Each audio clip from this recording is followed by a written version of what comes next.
The Lemonade Car Show is sponsored by OMVIC, Ontario's vehicle sales regulator. Welcome back to the Lemonade Car Show. This is our second season on CHCH. We're glad to have you back. I'm your host, Lorraine Sommerfeld. We may have taken the summer off, but our viewers didn't. We've got lots of new questions coming for our Ask a Mechanic segment. Right now, I'd like to introduce you to two of the people that you've gotten to know fairly well. John Raymond, he's a consultant with the APA, and Chris Muir, he's our mechanic who's in every week answering your questions. Welcome back, gentlemen. Thank you. Everyone had a good summer, lots going on. Let's tell the viewers a little bit about what we're going to be covering this year. We're going to be giving our viewers more of what they like based on their comments. So if there's something that you want to see on Lemonade, just write us, call us, and we will do our best to have your questions answered and the people that you want on this show. But this year we have a very exciting season. We have some familiar faces that you can trust and some new faces and some new topics. So this year we're going to concentrate on some multi-segments on senior drivers, the aftermarket parts industry, for example, regulatory issues in Ontario, and other issues like that as well. Things are happening very quickly in a lot of worlds that impact this one. So it's important that we bring up-to-date information to everybody, which we can do. We also have access to a lot of great guests. So if there's a topic you want, let us know. We can find the people that are great in these areas and bring them onto the show for you. Chris, welcome back. You're back in school now, a whole new season. What's going on with the kids? How do you keep up with the information for them when it changes? I mean, I've still got regular connections to industry. I still work in a shop in the summertime just to stay current, and I spend a ton of time looking at both political events that affect the auto trade, scientific advancements, as well as keeping current with what manufacturers are doing. It's quite a bit of work, and I don't have all the answers, but I'll try and find them for you. Sounds like we were going to have a steamroller of a season. So. And keep in mind, it's a consumer-focused show, and we want to give you the information that will allow you to be a better shopper, take care of your car better, and overall be a better consumer. I think with the complexity of vehicles now, and it's ramping up like crazy. The cars I've been getting, I can't even keep up with it. Thank heavens I have a son who's really into this stuff. It's more important than ever to know what's going on with your vehicles, and we've talked about there are political implications with what's going on at federal levels, provincial levels, even down to the south. There's a lot of things that impact what we're driving and buying and the pricing, which is really important.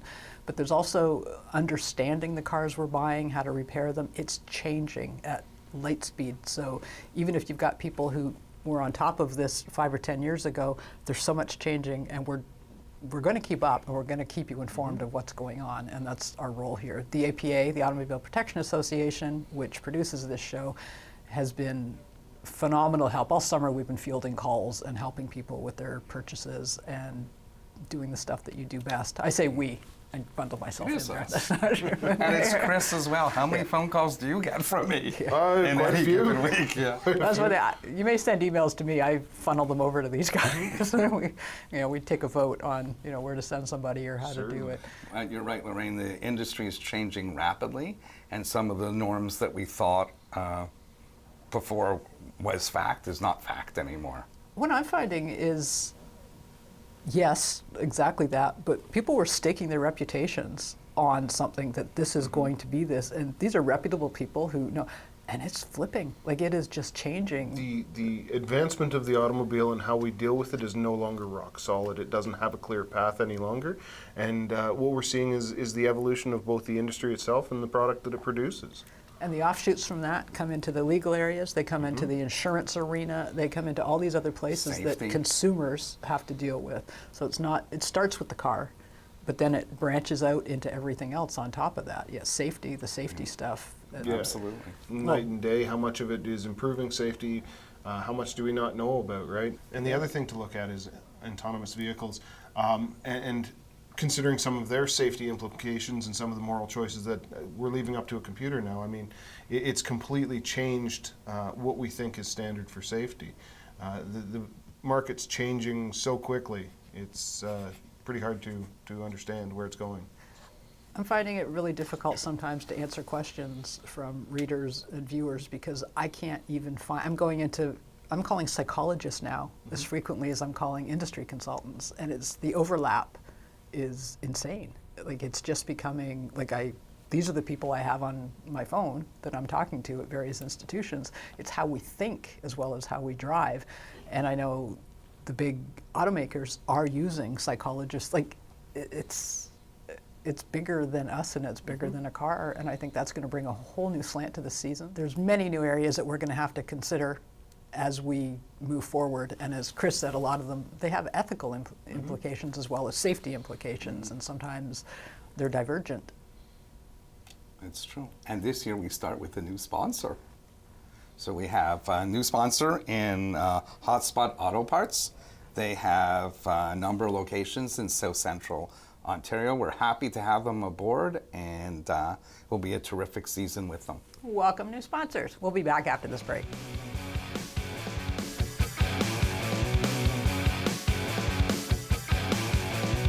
The Lemonade Car Show is sponsored by OMVIC, Ontario's vehicle sales regulator.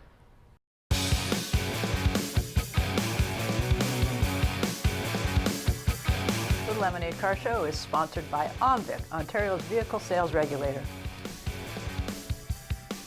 Welcome back to the Lemonade Car Show. I'm your host, Lorraine Sommerfeld. We're joined now by Ron Corbett. He's the head car reviewer for the APA, and Chris Muir remains with us. You were in the Eco Run recently, which AJAC does. There's some interesting new vehicles you were driving. Let's do a buzz through the top 5 or 6 that you're talking about. Very good. I'll do the ones that I did, Okay. because each driver was assigned 6 cars. Oh, yeah. So I did the Equinox diesel, which has a diesel GM designed in Italy, and it's built in Hungary, I think. But now, of course, they sold their European operation, and so the engines are now supplied by Peugeot for So the it Equinox. truly takes a It's village to raise a car now or something. Exactly. So anyway, so it's a 1.6, really good power, very smooth, very quiet, good acceleration, good torque, and but the mileage on it was like, I think I got about 6.8 liters on my run, which was mostly sort of rural highway. Yeah. And you know, my buddy has a CRV, and he gets You can get the same. on the highway more or less the same. But it's as a diesel, it's really good, and it's a very nice car overall. Okay, we'll have something to say about diesels at the end of this segment, Yes. but, or at least I will. Okay. Moving right along, Ford EcoSport. Ford 1 liter. EcoSport. Yeah, that was the 1 liter 3-cylinder turbo. Yeah. About 120 horsepower. Was it fun? It was actually, I like you know, it. Little ones are it's fun. pretty smooth, and there's a bit of a, like 3 cylinders have a bit of a vibration period every once in a while, but really smooth, more than fast enough, and quite economical. And in that car, it works really well. 6 liters per 100K, you're Yeah, saying? so on a you know regular run. that's pretty nice for a SUV type thing. Yeah. Nissan Kicks. I had that recently. I thought it was a blast. You had a blue and white one.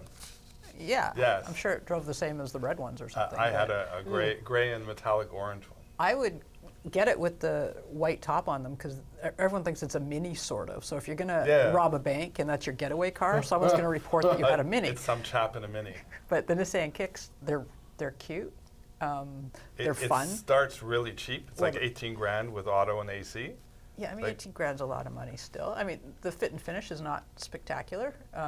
It's okay. I wish, you know what I wish they did? I wish they put in fewer good things, like less, but made them better, instead of trying to be everything to everybody on a whole bunch of things. And for a car like that, that would be the perfect car to just narrow it down, put all the stuff in. But that said, it was a blast to drive. Like It is very nice. really fun. I like the interior. There's a lot of hard plastic, but the styling is really cool. Yeah. And the CVT works really well.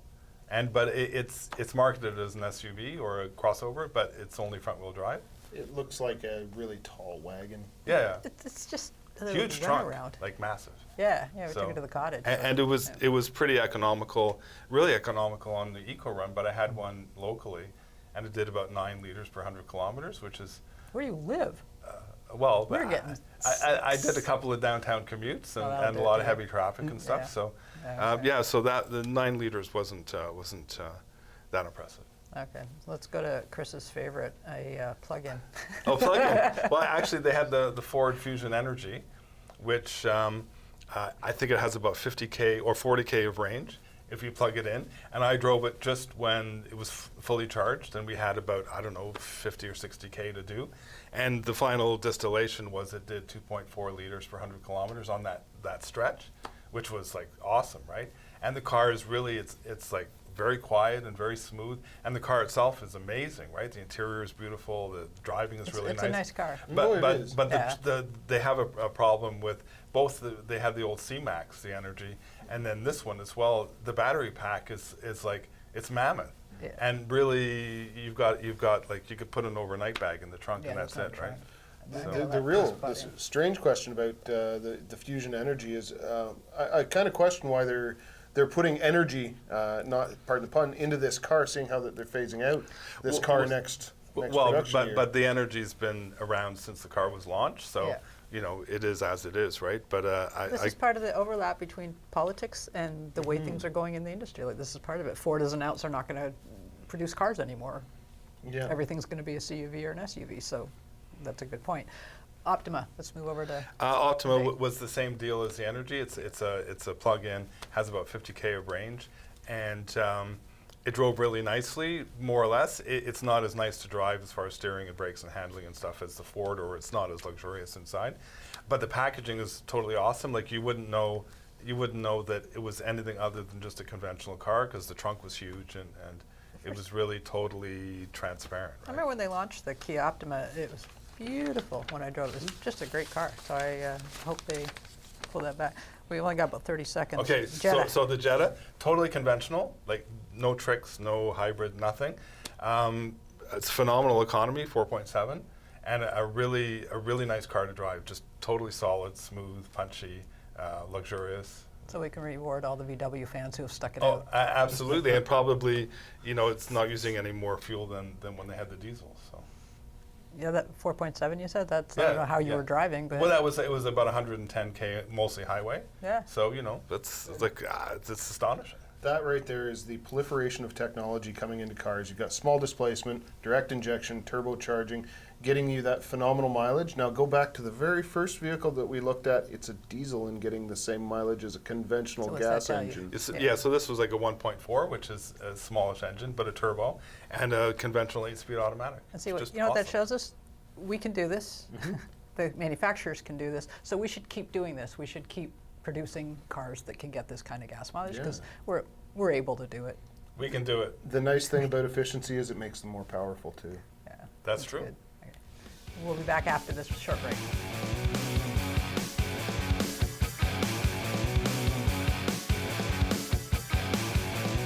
The Lemonade Car Show is sponsored by OMVIC, Ontario's vehicle sales regulator.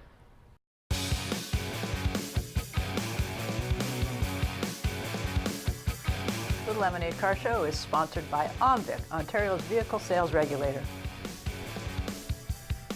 Welcome back to the Lemonade Car Show. I'm your host, Lorraine Sommerfeld. I'm with Ron Corbett and Chris Muir. We're going to move along now to, we said we're going to talk about some topical things that maybe are just related. We've seen now the end of the electric vehicle rebates in this province. BC and Quebec still have them, but who knows, as governments shift, we're going to see things like this shift as well. There's going to be a huge impact, because basically those are the only 3 provinces that even had any sales of these vehicles. Let's talk about that a little bit. Ron, what do you think the impact is going to be? Well, Ontario is the most populous province in the country, so if there's no rebates here, I would imagine sales are going to really hit the skids, like they did with conventional hybrids when they took the rebates off those. Now there's always going to be greenies who are obsessed and have to be early adopters and are just very, very convinced that this is the way to go, and they'll pay anything. Cost is really not an issue. But for someone who said, okay, well, I'm going to buy a Chrysler Pacifica hybrid because I can get a $14,000 rebate, well, they may either buy the conventional one, or maybe they'll just buy something else. Chris, I know you have deep thoughts on this subject. Deep thoughts. I love seeing technology coming in. Giving a rebate to somebody who has a choice between a Nissan Leaf and a Nissan Sentra, you know what? I can see bridging that gap just to get the technology out there, giving them a little bit extra, just to give some equity there, right? Take your electric car and it's perfect for you and commute around town. Where I have a bit of an issue is if you're trying to decide between a Corvette and a Tesla, you've shown that you probably don't really need the rebate as a consumer, and perhaps we could filter that money into other things. As far as the emergent technology comes in, I think it is the way of the future. Just for commuting cars and everything else like that, as much as I hate to admit it. But it's partially a shame to see it go, and it's partially, that personal greed where I don't want to pay for somebody else's car. It's astounding that, like, I've had a Leaf recently, and I had a Leaf a few years ago when they first came Oh, out. it's like They're the two different. cars. It's It's night like and night and day. day. Absolutely. And the range, that used to be a big Oh, it's thing. like this one's like 250 versus 150. Yeah. My problem is I don't have a designated charging station at my house, so when I do get an EV as a press vehicle, I spend a lot of time at IKEA. So there's a downside to this, because I'm Oh, over you there plugging spend a it lot in. of time at home hooked into the 115, right? Yeah, I plug it, and actually, if I plug it in the one in the garage, my dishwasher shorts out. So Oh, if I nice. use it, so I have to be really. I have an wonder older house, 60 right? amps, So yeah. it's not good. But the thing is, if you buy one of these, you have a dedicated. Yes. You Yeah, put yeah, that in you- and do it. yeah. But I think the bigger question is some people, and actually Dennis DeRosier says this: if you need a rebate on something, it's a failure. Yeah, He Commercial flat out completely says, it is, yeah. he goes, nope, shouldn't be available on anything. And he's probably right. Sometimes Yeah. you do have to bite the bullet and offer something to move something forward. But Yeah. maybe somewhere like Quebec, which has like really robust electrical infrastructure and really cheap power, it's a political mandate to push this technology. And if people buy the cars, well, it's quite cheap to fill up. But in Ontario, it's extremely expensive. So. I mean, I had fun not gassing up for a week. Oh, yeah. That part was really neat, and keeping an eye on the battery range, that would take some getting used to. But again, I think there's got to be a middle ground on this. I understand I don't want to subsidize my neighbor buying. Yeah. Almost well, daily. I had a Chrysler Pacifica hybrid for a week, and I did about 5.6 liters per 100 kilometers because the first 50 or 60 kilometers were in full electric, and that's a huge multi-seat bus, right? Yeah. And to get that kind of mileage out of something like that, and the car is really, really nice to drive. So that's phenomenal, right? We're also, we're looking at problems with existing infrastructure, putting in infrastructure, who pays for that infrastructure. The preferential treatment of early adopters at this point. If you get a plug-in spot, it's beside the building, right? Not to say that I can't walk from the back of the parking lot. I'm just fine with that. But these are inequities that you're going to see crop up, right? Why am I paying for this? Why does this person get preferential Well, treatment? manufacturers are buying spots at airports and designating Certainly them they for are. Yeah. themselves. So, you know what? I can be special as long as I'm a little more special than the next person who's also special. Right. But this is like airlines. We're now boarding super elite. We're now Well, yeah, boarding exactly. extra elite. We're now Super boarding not jumbos quite and as a- elite. I yes. mean, everyone has to be special, which is a problem. But then we've had several electric car tests in Montreal, and we've had the dilemma of the 1%. I think George pulled up in a Tesla at the Tesla superchargers, and there was like 4 people ahead of him. So it's like, well, I bought this really special thing from this really special company that's supposed to have this really special service, but it was a long wait to fill your car up. I think these are teething pains. These are growing Sure they are. pains, and I believe the industry's going this way. And again, I could be totally wrong. A year ago, I had people swearing it. Now I've got them saying no. I see the long term play as being hydrogen, but Really? See, that's interesting yeah. because 5 or 6 years ago it was diesel Oh, well, all over the place. Now to me, and hydrogen was like in the future. Yeah. Like it's been in the future. It's been like 10 years off for like 40 years, but now suddenly it's like, oh, okay. It's actually it may happen because Toyota has the Mirai. Yeah. The Quebec government bought 50 of them. And they put in a couple of refueling things, and they're just using them just to see how they go. And Hyundai has the Nexo that's coming out as well. last time right? I did the eco run, there was a Hyundai hydrogen, but there's one charging spot in Canada at the time, and that was probably I 4 think years ago. Honda so- had a Clarity Anyway. plug-in, hydrogen that's not sold in Canada, but they had one on the run. Okay.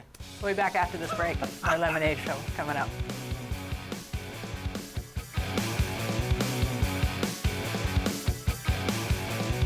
The Lemonade Car Show is sponsored by OMVIC, Ontario's vehicle sales regulator.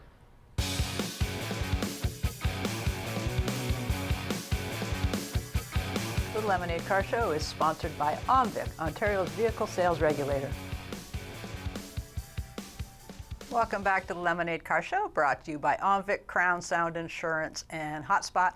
We're back with John Raymond and Chris Muir, and our favorite part of the show, well, we shouldn't say that, but it is Ask the Mechanic. These are the questions that you have been sending to us. Let's start with the first one. My son brought his car into a mechanic, and they said it needed alternator, battery, and belt. It was like $1,400. And he went to another mechanic, and it was only the alternator. But the other garage wants to actually charge him $160 to get his car released for 2 hours work, which it did not need. Just wondering what's his recourse. Thank you. Okay, two very different options from two mechanics. Diagnosis, you got to pay for that, but Chris, take it away. The diagnosis from the original garage seemed to be incorrect. However, he did agree to pay for that diagnosis. $160, depending on what garage it came from. It's not really unreasonable for an hour anymore. Seriously, 1 hour? 1 hour Okay. dealerships are like Oh, $160 okay. an hour, real easy. It could be an hour and a half. Okay. Right. As far as repercussions goes, there's not a whole lot. He paid for a service, they diagnosed it, and this is what they recommended. Were they wrong? Maybe, probably. The other garage may have fixed the problem, but not the underlying faults. So even with those two answers, he still doesn't know that something else might go a month from now. Could, And yes. he's back in the same spot. And the APA answer is that when you bring in your car and you sign a repair order for work and you agree to the repairs, then you're held responsible for those. If he asks for an estimate, the garage could charge them the hourly rate of the time that they spent on that. So that's a fact of life in this case. So when you bring your car in for repair, you should ask for a written or a verbal estimate, and you should sign the estimate. If you don't sign it and you don't open-ended. agree, then the shop doesn't have any recourse. As for the changing of the parts, it could have been the alternator, but generally if you're changing the alternator going in there and the belt hasn't been changed, it's probably a good idea to change the belt. So this is an industry, you don't get free estimate. It's not roofing, it's not No. duct cleaning, you don't get free estimates. Yeah, and be very clear when you go into a repair center what you're going to ask for. Okay. Let's go on to the next question. Hi, my name is Kay Lovell. I live in Oshawa, Ontario. I have a 2003 Buick Century with about 89,000 kilometers on it. It does have a problem with the steering, power steering. I just wondered how much I should ask for it because I want to sell it. Thank you. How much is that worth? A Buick Century, 89,000. So 89,000 is really good mileage for the car. We can't see the body condition on the vehicle, but the real bad part about this is it's a sedan and they're not worth a whole bunch anymore. As you know, I personally prefer sedans and I buy them cheap as chips. With an older Buick like that, you're a very, very limited market. You'd probably be $2,000 at a peak. Is that even with the 2,000, power? I think even less. At a peak. With a power steering issue as well. It's going to have rotten power steering pipes. They're very common on those And cars. it's not going to be certifiable without her fixing it No. first. How much is that kind of repair? Yeah. That kind of repair, we're probably into that $500 range real quick if we do one pipe, Okay. depending on parts and availability and everything else. Okay. We have time for one more viewer question. This one came in on Facebook. 04 to 08 Jeep Liberty or Compass, which is better? Chris, out be of- nice, Chris. I am being nice. Out of that choice, the Liberty is going to be your better platform. They are somewhat more reliable. However, if you have a preference that is not one of those two vehicles, that would be something I might research even more. Oh, you've learned over the summer how to couch your phrasing very nicely. Fact. I'd say consult the Lemonade Car Guide because we probably have at least 2 chapters on each of those cars. Chapter. And they're not really great chapters. They're not great. They have, the cars are riddled with problems in the case of the Compass. You have suspension and subframes and all sorts of problems like So that. to our Facebook questioner, depending on the cost of what you want to use it for, Mm-hmm. just keep in mind that there are some reliability issues with those two vehicles, and they're kind of widespread and well known.